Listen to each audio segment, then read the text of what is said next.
সবগুলো টাকা যান। ভালো টাকা তো। হে মিয়া, টাকাগুলো কই পাচ্ছেন? সবগুলো টাকা যান। এ আফা কি হয়েছে?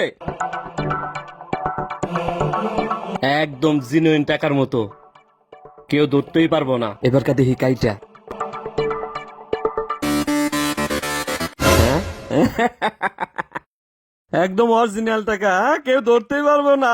হ্যাঁ, টাকাগুলা নিজে বানাইছি। যাই হোক, টাকাগুলা বাজারে ছাড়তে হইব। ছাড়লে আমি হাজার হাজার টাকা ইনকাম করতে পারবো। কিন্তু এই টাকা ছাড়বো কিভাবে? ছাড়ার জন্য তো একটা লোক লাগবো। ভাই আসসালামু আলাইকুম। ওয়ালাইকুম আসসালাম।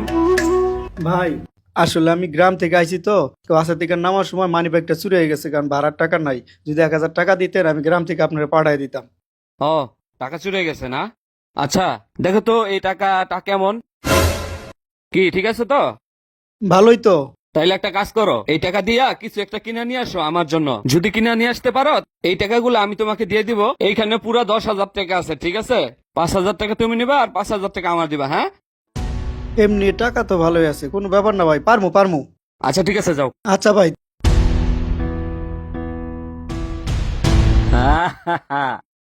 টাকা বানাইলাম, যদি এটা বাজারজাত করতে পারি তাইলে আমি অল্প কিছুদিনের মধ্যে লাখ লাখ টাকার মালিক হয়ে যাবো।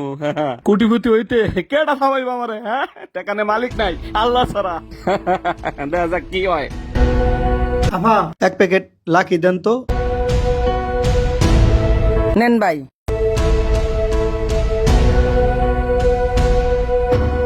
এই লন টাকা। ভাই টাকাটা কেমন কেমন জানি লাগে, একটু পাল্টাই দেন। লন। আরে আর আছে আপনার আছে কাছে? তো, ধরেন এটা লন। এই মিয়া, সবই তো এডি, চাই সবগুলা দেন। আরে টাকাটি কেমন মনে হয়? সবটি মনে হয় জাল। কি বলতেছেন? এই যে সবগুলা জাল, সবগুলো টাকা জাল। ভালো টাকা তো। হে মিয়া, টাকাগুলো কই পাচ্ছেন? সবগুলো টাকা জাল। এ আফা কি হয়েছে? আমার কাছ থেকে 1 পয়সা নিছে, নিয়ে আমারে জাল টাকা ধরাই দিচ্ছে। কই দেখি। আরে আসলেই তো জাল। আবা, টাকাগুলো আসলে জাল।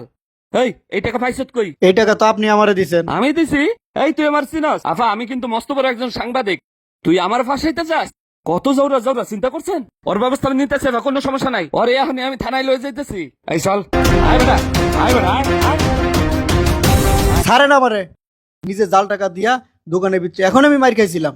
এই, তুই কি ব্যাককেল নাকি? আমি সাংবাদিক পরিচয় দিছি দেখেই তো তোরে বাঁচাইতে পারছি। এখন যদি আমি এইভাবে না যাইতাম তাহলে তুইও ফাঁসতি, আমিও ফাঁসতাম। আমি সাংবাদিক পরিচয় দিয়ে তো তোর ওইখান থেকে আনলাম। পুলিশে কিন্তু তোরও ধরতো, আমারও ধরতো। দুইজন মানজার মধ্যে রসিবিন্দা, তারপরে থানায় লয়ে যেত।